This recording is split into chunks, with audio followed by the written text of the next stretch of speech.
gudoomiyaha xisbiga wadajir Kamaal Guutaale ayaa magaalada Johannesburg ee dalka Koonfur Afrika waxa uu kaga qayb galay shirka baarlamaanada Afrika waxaanu sidoo kale kulamo halkaasi kula yeeshay jaaliyada Soomaaliyeed ee halkaasi ku dhaqan wariyahayaga Mahad Maxamed Sheekh ayaa faafahinta warkaasi Johannesburg nooga soo diray jaaliyada Soomaaliyeed ee Koonfur Afrika ayaa magaalada Johannesburg ugu sameeyay kulan casho sharaf ah oo iskugu jiray soo dhaweyn iyo sagootin gudoomiyaha xisbiga wadajir mudane Kamaal Guutaale oo ka qayb galay shirka baarlamaanka Afrika oo kulan kamid ah kulamadiisa lagu marti qaaday ku dhawaad 70 xisbi siyaasadeed oo iskugu jiray muxaafid iyo mucaarad iyadoo shirkaasi uu uga qayb galay xisbiyada mucaaradka Soomaaliya xisbiga wadajir. I am from Somalia and from an opposition party. I thank Open Society Foundation and the African Parliament. kulanka cashada ah oo ay ka soo qayb galeen xubno ka tirsan xisbiga wadajir ee ku sugan Koonfur Afrika iyo qaar ka mid ah jaaliyada Soomaaliyeed ee Koonfur Afrika ayaa gudoomiye Kamaal Guutaale u sheegay inay ku faraxsan yihiin imaanshihiisa iyagoo warbixin ka siiyay xaaladda Soomaalida Koonfur Afrika sidoo kalena ka dhageystay xaaladaha dalka Soomaaliya uu marayo. Kamaal Guutaale waanu soo dhaweynaynaa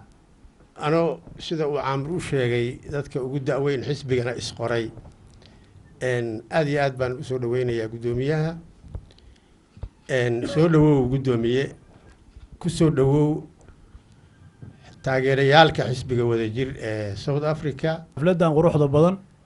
oo gudoomiyaha xisbiga wadajir lagu soo dhaweynayo intii ka qayb qaadatay iyo intii soo abaabushay intaba waa uga mahad celinaynaa.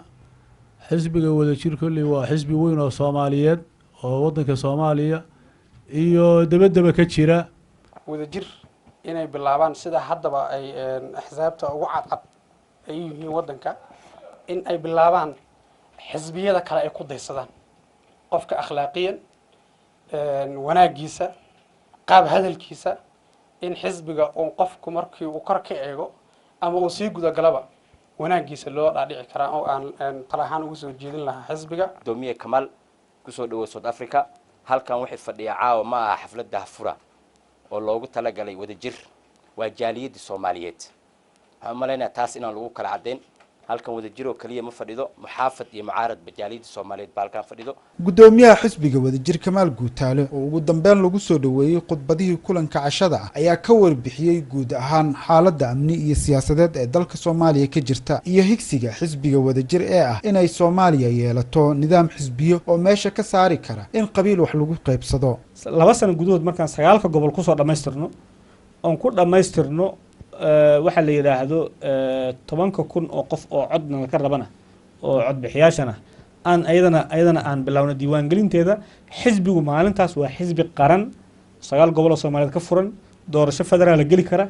oo Soomaaliya maxalliyeeda wax ka doonan kara. dhanka kale gudoomiyaha xisbiga wadajir Kamaal Guutaale oo ka qayb galay shirka baarlamaanka Afrika oo ga socda magaalada Johannesburg ayaa sheegay inay ku faraxsan yihiin inay Afrika la wadaagaan aragtidooda siyaasadeed iyadoo qodobadii shirkaasi looga hadlay ay ka mid ahaayeen sidii Afrika ay uga qabsoomi lahaayeen doorashooyin xalaal ah iyo ka hortagista in koox gaar ah xukunka gacanta u galo. waxaa laga dooday runtii xisbiyadii iyo baarlamaanada Afrika isku yimid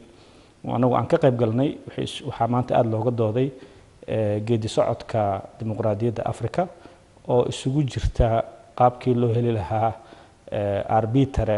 xalaal ah. ugu dambeyn Kamaal Guutaale oo ah gudoomiyaha xisbiga wadajir ee dalka Soomaaliya oo muddo kooban ku sugnaa dalka Koonfur Afrika ayaa sheegay in xubnaha xisbiga wadajir ee ku sugan Koonfur Afrika la mideeyay xubnaha xisbiga ee dawlad goboleedka Hirshabeelle isagoo intaa ku daray in dhawaan xubnaha xisbiga ee dawlad goboleedka Puntland ay la mitaaneeyeen xubnaha wadajir ee ku sugan wadamada Scandinavianka ee qaaradda Yurub. Mahad Maxamed Sheekh warbaahinta SBC Johannesburg Koonfur Afrika.